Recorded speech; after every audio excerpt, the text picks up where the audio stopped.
So hi guys welcome to my YouTube channel. Guys आज की इस वीडियो में हम बात करेंगे क्लास 10th साइंस यानी विज्ञान बोर्ड एग्जाम 2023 के लिए जो सबसे ज़्यादा इम्पोर्टेंट क्वेश्चन है। ठीक है, ये क्वेश्चन आपके बोर्ड एग्जाम में पूरे के पूरे 100% ये बोर्ड एग्जाम में आपका पूछेगा। ठीक है, यानी कि आप इस तरह से समझ सकते हो कि ये जो क्वेश्चन है ये काफ़ी ज़्यादा इम्पोर्टेंट है।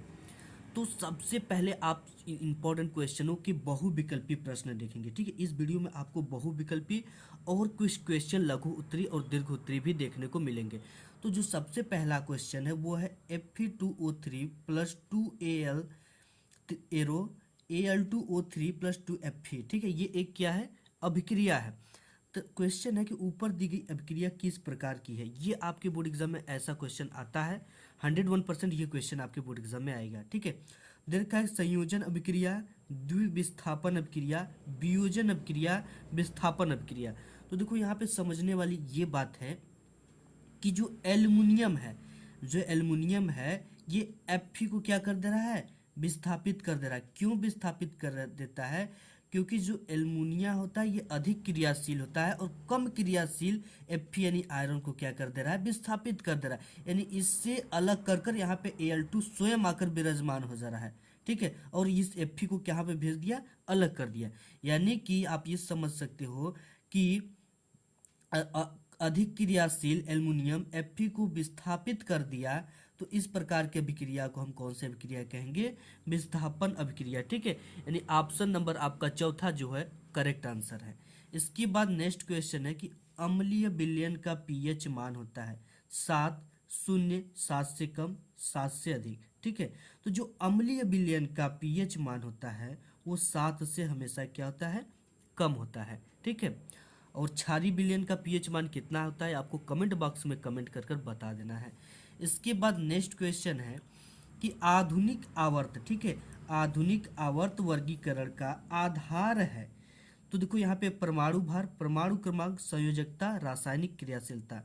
तो जो आधुनिक आवर्त वर्गीकरण का आधार वो है परमाणु क्रमांक। ठीक है, 1913 ईस्वी में मोजले जो वैज्ञानिक थे उन्होंने ये सिद्ध किया था, यानी परमाणु खोज के बाद ये सिद्ध किया था कि परमाणु का जो आधारभूत गुण है वो है परमाणु क्रमांक, न कि परमाणु भार। ठीक है, तो इसी के आधार पर उन्होंने एक नियम दिया था कि तत्वों के भौतिक तथा रासायनिक गुण उनके परमाणु क्रमांक के आवर्ती फलन होते हैं। तो ये इस किसकी होगा, परमाणु क्रमांक का आधार है। इसके बाद जो नेक्स्ट क्वेश्चन है वो है आपका कि स्वपोषी पोषण के लिए आवश्यक है। स्वपोषी यानी जो अपना पोषण स्वयं करते हैं। ठीक है, पौधा एक क्या है, स्वपोषी है। कार्बन डाइऑक्साइड तथा जल ये भी आवश्यक है। ठीक है, क्लोरोफिल ये भी आवश्यक है, सूर्य का प्रकाश ये भी आवश्यक है, उपरोक्त सभी। ठीक है, स्वपोषी पोषण के लिए सब कुछ, सूर्य का प्रकाश भी है जरूरी, क्लोरोफिल भी जरूरी है, कार्बन डाइऑक्साइड तथा जल भी जरूरी है। इसके बिना कोई पौधा या जो स्वयं अपना पोषण करता है वो जीवित नहीं रह सकता है। इसके बाद जो नेक्स्ट क्वेश्चन है वो है दर्पण की फोकस दूरी f तथा वक्रता त्रिज्या r के बीच संबंध है। ठीक है, दे रखा है f बराबर r, f बराबर 1/r, 2f बराबर r, f equal to r। तो देखो जो दर्पण का जो सूत्र ही होता है वो होता है आपका f बराबर r/2, यानी दर्पण की फोकस वक्रता त्रिज्या की आधी होती है। दर्पण की फोकस वक्रता त्रिज्या की आधी होती है। तो देखो f बराबर r/2 सूत्र होता है, तो ऐसा सूत्र इसमें नहीं दिया है। ठीक है, तो 2 का ये भाग में इस पर आएगा तो मल्टीप्लाई में हो जाएगा। तो 2f बराबर आपका क्या आ जाएगा, r। तो ऐसा सूत्र आपको कहीं देखने को बहुविकल्पी में मिल रहा है, 2f इक्वल r, यानी कि ये वाला ऑप्शन आपका क्या है, तीसरा करेक्ट है। ठीक है, इसके बाद नेक्स्ट क्वेश्चन देख लेते हैं। नेक्स्ट और काफी ज्यादा इंपॉर्टेंट क्वेश्चन है कि प्रयोगशाला में सर्वप्रथम किस कार्बनिक यौगिक का निर्माण हुआ, संबंधित अभिक्रिया भी दीजिए। इससे संबंधित आपको अभिक्रिया भी देना है। तो देखो प्रयोगशाला में जो सबसे पहले कार्बनिक यौगिक का निर्माण हुआ तो वो है यूरिया। ठीक है, प्रयोगशाला में सर्वप्रथम यूरिया NH2CONH2 कार्बनिक यौगिक का निर्माण हुआ, जिसे फ्रेडरिक व्हीलर ने प्रयोगशाला में अमोनियम साइनेट को गर्म करके बनाया था।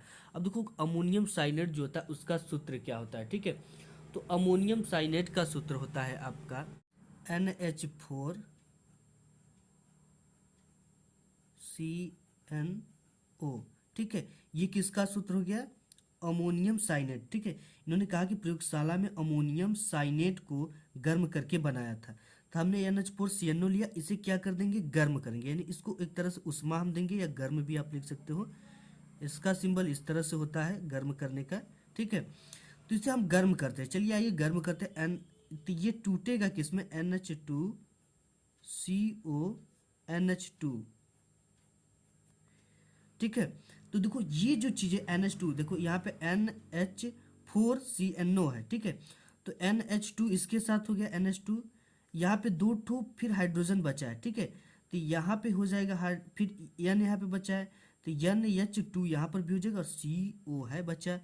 ये आपका जो सूत्र है ये है यूरिया का। यूरिया आप देखोगे नहीं, कमेंट बॉक्स में कमेंट करके बता देना, ठीक है।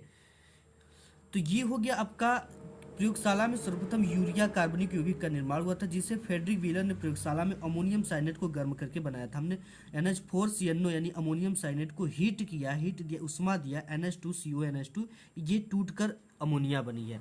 इसके बाद जो नेक्स्ट क्वेश्चन है और इम्पोर्टेंट क्वेश्चन है, जो कि बोर्ड एग्जाम में हर बार पूछा जाता है, वह है खाने का सोडा बनाने की विधि का रासायनिक समीकरण लिखिए, इसे धामन सोडा में कैसे परिवर्तित करेंगे, ठीक है। तो सबसे पहले आप खाने के सोडा का रासायनिक नाम तो जान जाओ, फिर इसके बाद हम इसको बनाएंगे इसका समीकरण, ठीक है। तो खाने के सोडा का जो रासायनिक नाम होता है वो होता है सोडियम बाइकार्बोनेट। क्या होता है, सोडियम बाई कार्बोनेट।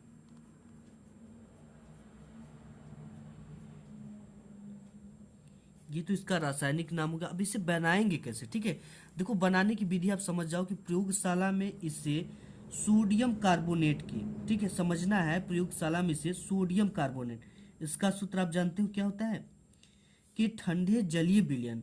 देखो जब ठंडा जलीय विलयन हो गया तो ये हो गया H2O, carbon dioxide CO2 gas प्रवाहित करके बनाया जाता है। सोडियम कार्बोनेट का सूत्र आप जानते हो कि क्या होता है, सोडियम कार्बोनेट का सूत्र Na2CO3, ठीक है। इसका सूत्र हम जान गए क्या होता है, Na2CO3। इसके बाद ठंडे जल का सूत्र होता है, जल का H2O, कार्बन डाइऑक्साइड का CO2। इन सभी को जब हमने गैस प्रवाहित करके बनाया जाता है, सबसे पहले हम लिख देंगे सोडियम कार्बोनेट Na2CO3 प्लस ले रहा है जलीय विलयन में, यहाँ पे ठंडे जल H2O plus carbon dioxide CO2 को गैस ऑक्साइड गैस प्रवाहित करके बनाया जाता है। अब इसी से हमको क्या बनाना है, खाने का सोडा, ठीक है। खाने का सोडा को हमने क्या बताया कि इसका सोडियम बाइकार्बोनेट नाम होता है। तो ये जो बना देगा आपका, देखो यहाँ पे Na2CO3 है कि नहीं, तो यहाँ पे दो ठो Na है, ठीक है। तो हम दो Na लिख देंगे, यहाँ पे दो Na, और यहाँ पे H है HCO3, ये होता है सोडियम बाइकार्बोनेट का सूत्र, ठीक है, यानी HCO3। अब देखो इससे सब कुछ मेंटेन हो गया, यहाँ पे दो लगाने से Na2 कट हुआ है, दो ठो है, H कट हुआ है, H हमारा दो ठो है, ठीक है। तो यहाँ 2H हो गया है, और यहाँ पे CO3 है, और यहाँ पर भी CO3 है, दो ठो तो H हमने यहाँ से लगा दिया, और यहाँ पे CO है तो एक इसको दे दिया, तो ये हो गया CO3, और ये हो गया CO3। तो यहाँ पे दो ठो CO3 हो गया, तो यहाँ पे दो CO3 हम लगा दिए, ठीक है। सब कुछ मेंटेन है, कोई भी दिक्कत नहीं है। तो ये आपका जो बनेगा वो बन जाएगा सोडियम बाई कार्बोनेट। इसको हम लिख देंगे सोडियम बाई कार्बोनेट।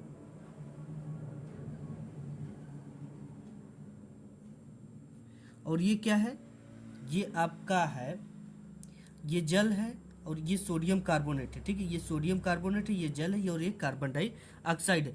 फिर इसमें एक क्वेश्चन हमसे फिर कर रहा है कि समीकरण लिखिए और इसे धावन सोडा में कैसे परिवर्तित करेंगे, ठीक है। धावन सोडा भी काफी इंपॉर्टेंट क्वेश्चन है।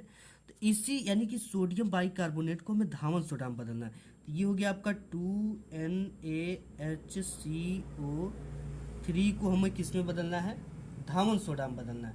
तो देखो इसके लिए हम क्या करेंगे, इसे भी हीट कर देंगे, ठीक है। इसे क्या कर देंगे, केवल सिंपली सोडियम बाइकार्बोनेट को गर्म कर देंगे। तो हमने इसे गर्म कितने डिग्री पर कर देंगे, 100 डिग्री पर गर्म कर देखते हैं कि क्या बनता है।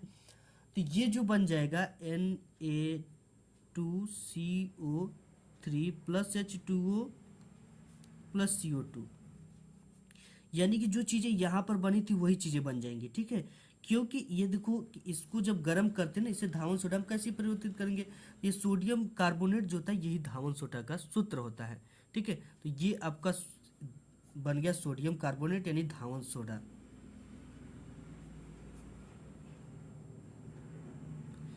इजीली ऐसे क्वेश्चन आएंगे तो आपसे बोर्ड एग्जाम में आप इजीली कर लोगे। ठीक है, ये जरूर आता है कि खाने का सोडा बनाने की विधि का रासायनिक समीकरण लिखिए। ठीक है, और इसका नाम लिखिए। इन सब चीज़ों को आपको अच्छे से तैयार कर लेना। इसके साथ ही साथ नेक्स्ट जो क्वेश्चन था काफ़ी इंपॉर्टेंट है।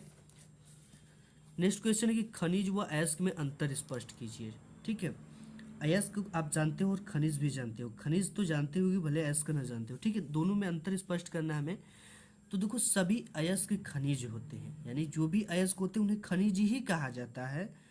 और सभी खनिज अयस्क नहीं होते, यानी सभी अयस्क खनिज होते हैं लेकिन सभी खनिज अयस्क नहीं होते हैं। ठीक है, यहाँ पे नहीं होते हैं और ये सभी अयस्क खनिज होते हैं। सभी खनिजों को धातु निष्कर्षण के लिए प्रयुक्त नहीं किया जा सकता है। ठीक है, यहाँ पे क्या नहीं किया जा सकता, और सभी अयस्कों को धातु निष्कर्षण के लिए प्रयुक्त किया जाता है। यानी अयस्क से धातु को निकाला जा सकता है लेकिन खनिज से धातु नहीं निकाला जा सकता, क्योंकि जो खनिज होते हैं डीजल पेट्रोल और यही सब चीज़ें होती है, कोयला होते हैं, तो इनसे धातु नहीं निकाला जा सकता, यानी लोहा नहीं निकाला जाता है। लेकिन जो अयस्क होते हैं इनसे लोहे को निष्कर्षण किया जाता है। यही चीज़ें बोला कि सभी खनिजों को धातु निष्कर्षण के लिए प्रयुक्त नहीं किया जा सकता है, लेकिन यहाँ पे क्या है, सभी अयस्कों को धातु निष्कर्षण के लिए प्रयुक्त किया जाता है। खनिज का उदाहरण कॉपर पाइराइट CuFeS2 और इसका उदाहरण हार्न सिल्वर AgCl। आपको जब भी बोर्ड एग्जाम में आए अंतर लिखने को तो आपको इसी तरह से लिखना है। ठीक है, खनिज एक तरफ अयस्क, इस तरह से पाई देना स्केलिंग से, और यहाँ पे नंबर डाल कर पहला दूसरा तीसरा चौथा यहाँ पे आपको लिख देना है। ठीक है, नेक्स्ट क्वेश्चन है। नेक्स्ट है कि रुधिर तथा लसिका में अंतर। काफ़ी इंपॉर्टेंट क्वेश्चन है, बोर्ड एग्जाम में बार बार पूछा जाता है आपके। है क्या कि रुधिर क्या है और लसिका क्या है। रुधिर दोनों ब्लड का ही चीज़ें हैं, लेकिन यहाँ पे दोनों में थोड़ा बहुत अंतर है। रुधिर में लाल रुधिराणु पाए जाते हैं, इसलिए ये रुधिर का रंग लाल होता है। जो रुधिर मतलब खून होता है, जो ब्लड होता है, उसमें लाल रुधिराणु पाए जाते हैं, इसलिए रुधिर का रंग लाल होता है। आपसे अगर कोई पूछे कि खून का रंग लाल क्यों होता है, तो आप बता दीजिए कि उसमें लाल रुधिराणु पाए जाते हैं, इसलिए खून का रंग लाल होता है।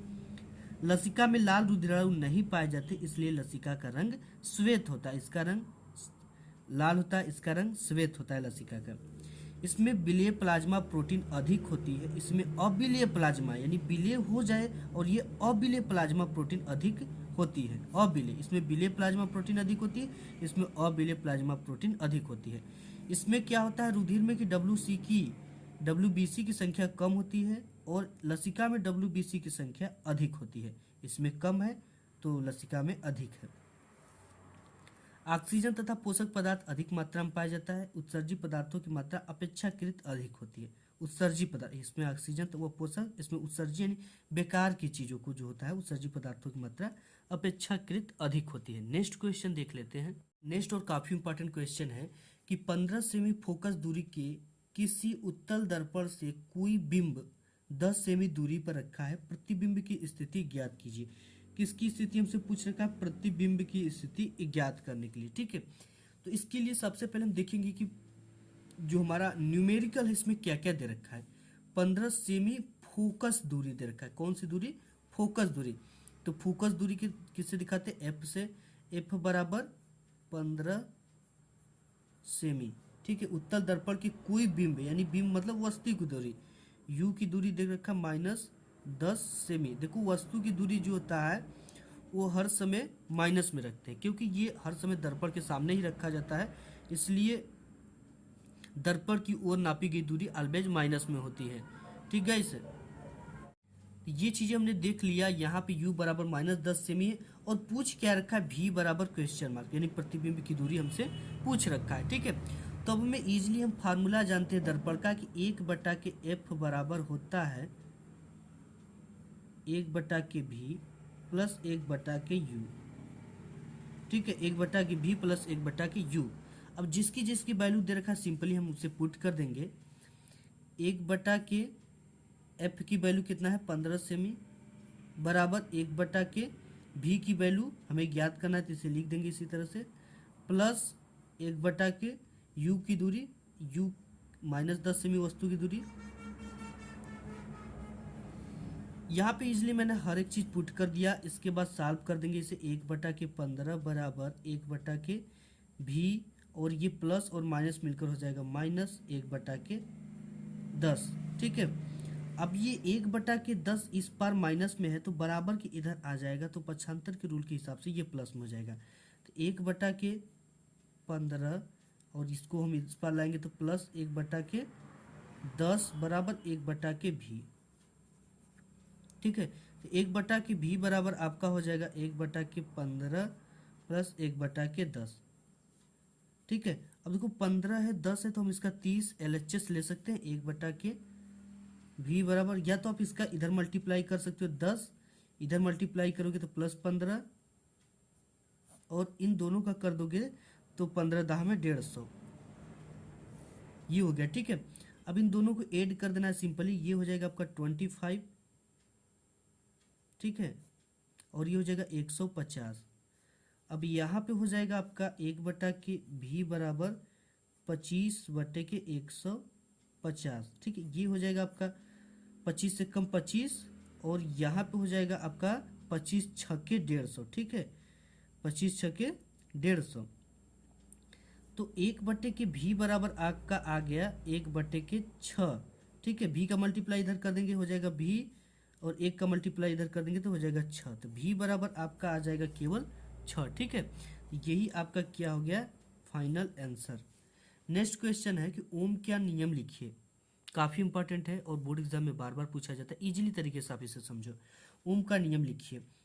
ओम के नियम के अनुसार यदि किसी चालक की भौतिक अवस्थाएं नियत हो, भौतिक अवस्थाएं जैसे पदार्थ का ताप भी हो सकता है, ठीक है, नियत हो, तो चालक में बहने वाली धारा चालक के सिरों के विभवांतर के अनुक्रमानुपाती होता है।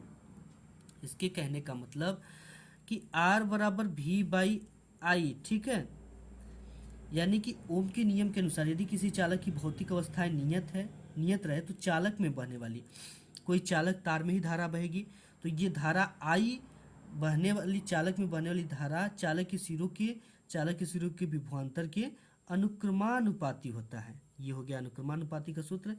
अब देखो R बराबर, यहाँ पे इसको हटाओगे तो K लिखा जाता है V/I। ठीक है, ये एक नियतांक होता है, आप इसे R बराबर V/I भी लिख सकते हो। तो देखो इसका जो मात्रक होता है वो ओम होता है। ठीक है, क्या होता है ओम। इसका जो सिंबल होता है वो कुछ यूं होता है ग्रीक अक्षर में। तो ये हो गया ओम का नियम, कि जब ओम के नियम के अनुसार यदि किसी चालक की भौतिक अवस्थाएं नियत हो, तो चालक में बहने वाली धारा, चालक के सिरों के बीच बहने वाली धारा सिरों के विभवांतर भी के अनुक्रमानुपाती होता है।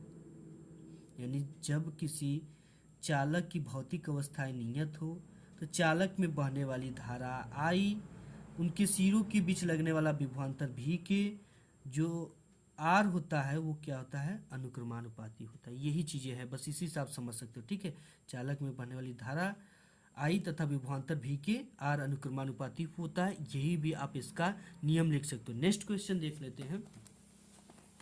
नेक्स्ट क्वेश्चन बड़ा ही इंपॉर्टेंट है और बोर्ड एग्जाम में लगभग हर बार पूछा जाता है।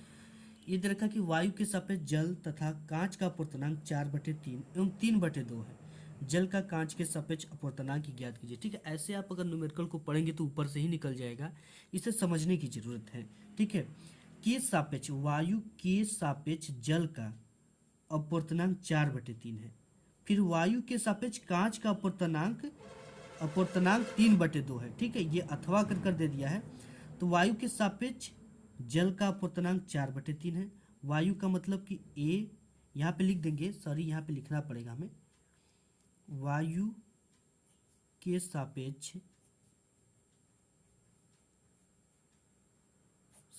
जल का अपूर्णांक,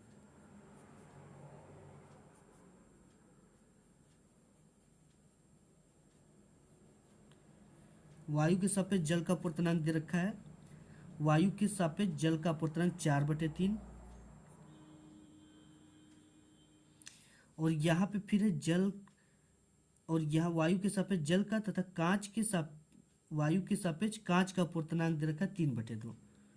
यहाँ पे लिख देंगे कि वायु के सापेक्ष कांच का अपूर्णांक, सापेक्ष लिखेंगे, सापेक्ष कांच का अपूर्णांक।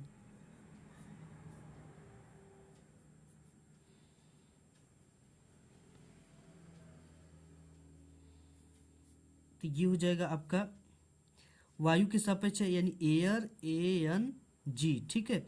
इसके लिए भी लिख देंगे AN, जल है तो W, ANW और ANG। तो इसका जो वैल्यू दे रखा है 3/2 दे रखा है। अब हमसे पूछा क्या है कि जल का कांच के सापेक्ष अपूर्णांक ज्ञात कीजिए। तो यहाँ पे हमें लिखना पड़ेगा जल का कांच के सापेक्ष, जल का कांच के सापेक्ष अपूर्णांक का कांच के सापेक्ष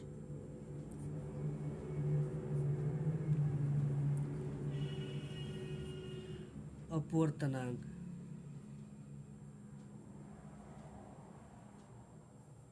देखो यहाँ पे कांच के सापेक्ष है, ठीक है, जल का कांच के सापेक्ष है। कांच को किससे दिखाते हैं, कांच मतलब ग्लास, GN, और किसका पूछ रखा है, जल का अपूर्णांक। कांच के सापेक्ष जो होता है ना, इसको पहले लिखते थे, कांच के सापेक्ष। जैसे यहाँ पे वायु के सापेक्ष है तो एयर को हमने पहले लिखा है, ठीक है। और यहाँ पे जो भी के सापेक्ष हो ना, कांच के सापेक्ष, उसको पहले लिखना है, का हो तो उसको बाद में लिखना है, ठीक है। GNW हो गया। तो इसके देखो जल का कांच के सापेक्ष अपूर्णांक की ज्ञात करेंगे तो ये होगा GNW। तो देखो GNW का मतलब क्या हो गया कि ये हो गया आपका ये कांच के सापेक्ष जल का अपूर्णांक, ठीक है। तो इन दोनों का अपूर्णांक हम निकाल देंगे तभी हमारा ये निकलेगा। तो इसके लिए हमें करना क्या पड़ेगा, तो यहाँ पे जो GNW निकला है, ठीक है, GNW बराबर आपका हो जाएगा इसका वायु के सापेक्ष जल का अपूर्णांक यानी ANW, ठीक है, वायु के सापेक्ष जल का अपूर्णांक ANW। और इसके फिर इसके बाद क्या हो जाएगा, वायु के सापेक्ष कांच का अपूर्णांक ANG, ठीक है। इस तरह से हम निकालेंगे, यानी कि जल का कांच के सापेक्ष अपूर्णांक तो GNW बराबर वायु के सापेक्ष जल का अपूर्णांक वायु के सापेक्ष कांच का अपूर्णांक निकालेंगे तभी तो निकलेगा। तो ANW की जो वैल्यू देख रखा है 4/3 दे रखा है। ANG की वैल्यू कितना रखा है, 3/2 दे रखा है। अब इसे जब हम मल्टीप्लाई में करेंगे, यानी इसको जब इससे काटेंगे तो ये हो जाएगा 4/3 गुणित 2/3, ठीक है। ये चीज़ें क्या होती है, उल्टा हो जाती है, ठीक है। जब इसे हम गुणा में ले जाते हैं तो 3/2 तो 2/3 हो जाएगा। तो यहाँ पे 4 दूना की हो जाएगा आपका 8 और ये हो जाएगा 3 तरीके 9। तो जो GNW की वैल्यू आई, GNW का मतलब यहाँ पे जल के सापेक्ष कांच का अपूर्णांक कितना आ जाएगी, 8/9 आपका क्या आ जाएगा आंसर, ठीक है। नेक्स्ट क्वेश्चन देख लेते हैं। यदि एक इलेक्ट्रॉन को अनंत से किसी बिंदु तक लाने में किया गया कार्य 64 जूल है, उस बिंदु पर कार्यरत वैद्युत बल ज्ञात कीजिए। बिल्कुल इजीली क्वेश्चन है कि मान लो कोई इलेक्ट्रॉन यहाँ पे कोई बिंदु है, ठीक है, उसे लाने में हमें 64 जूल का कार्य करना पड़ता है, तो उस बिंदु पर कार्यरत वैद्युत बल का मान ज्ञात कीजिए। तो देखो इसमें दे रखा कार्य कितना किया जा रहा है, W बराबर 64 जूल का कार्य किया जा रहा है। यदि एक इलेक्ट्रॉन को ला रहा है अनंत से किसी बिंदु तक लाने में किया गया कार्य 64 जूल, उस बिंदु पर कार्यरत वैद्युत बल का मान ज्ञात कीजिए। तो देखो वैद्युत बल का जो सूत्र होता है वो होता है V बराबर W/Q, जूल बटे के कूलाम। अब यहाँ पे जूल तो दे रखा है लेकिन इस Q बराबर हमें नहीं पता कि क्या होगा। तो Q बराबर होता है सूत्र Ne, ठीक है। Q बराबर ये इलेक्ट्रॉनों की संख्या, तो एक इलेक्ट्रॉन है, कितना इलेक्ट्रॉन है, एक इलेक्ट्रॉन है, ठीक है। तो एक गुणित, और इलेक्ट्रॉन की वैल्यू क्या होती है 1.6 × 10⁻19 कूलाम होती है। तो Q की वैल्यू हमें पता चल गई यहाँ से, यानी Q बराबर अगर आप मल्टीप्लाई एक का कर दोगे तो वही आएगी 1.6 × 10⁻19 कूलाम। तो यहाँ से V बराबर आपका निकल जाएगा W/Q, और W की वैल्यू जो है वो 64 जूल है, और Q की जो वैल्यू है 1.6 × 10⁻19 कूलाम। अब यहाँ से V की वैल्यू आपकी आ जाएगी। अब हम क्या करेंगे, 10 से दोनों की मल्टीप्लाई कर देंगे ऊपर नीचे, तो ये हो जाएगा 640, ठीक है। आप इस तरह से भी लिख सकते 64 गुणित 10 बटे कि इसमें 10 से मल्टीप्लाई कर देंगे तो ये 16 हो जाएगा गुणित 10⁻19। अब यहाँ 16 चौके 64 हो गया, 4 गुणित 10/10⁻⁻19। अब ये देखो माइनस में है, ऊपर जाएगा तो ये ऊपर आएगा तो ये प्लस में हो जाएगा, ठीक है। ये इसका रूल कहता है कि जब ये भाग में ऊपर जाएगा तो भाग में अगर माइनस है, ऊपर जाएगा गुणा में तो ये प्लस हो जाएगा। तो भी बराबर आपका हो जाएगा, ये हो जाएगा 40, इसको कर दो आप 40 गुणित ये 10 के पावर ऊपर जाएगा तो +19 हो जाएगा। तो यहाँ पे आप इसको इस तरह से भी लिख सकते हो 4.0 इंटू 10⁻20 वोल्ट, ठीक है। यानी 10 का हमने क्या कर दिया, इसमें मल्टीप्लाई कर दिया। तो ये आपका हो जाएगा 4.0 इंटू 10⁻20 वोल्ट, ये फाइनली आंसर हो जाएगा। तो गाइस आज की इस वीडियो में बस इतना ही, मिलूंगा एक नेक्स्ट वीडियो में, तब तक के लिए धन्यवाद।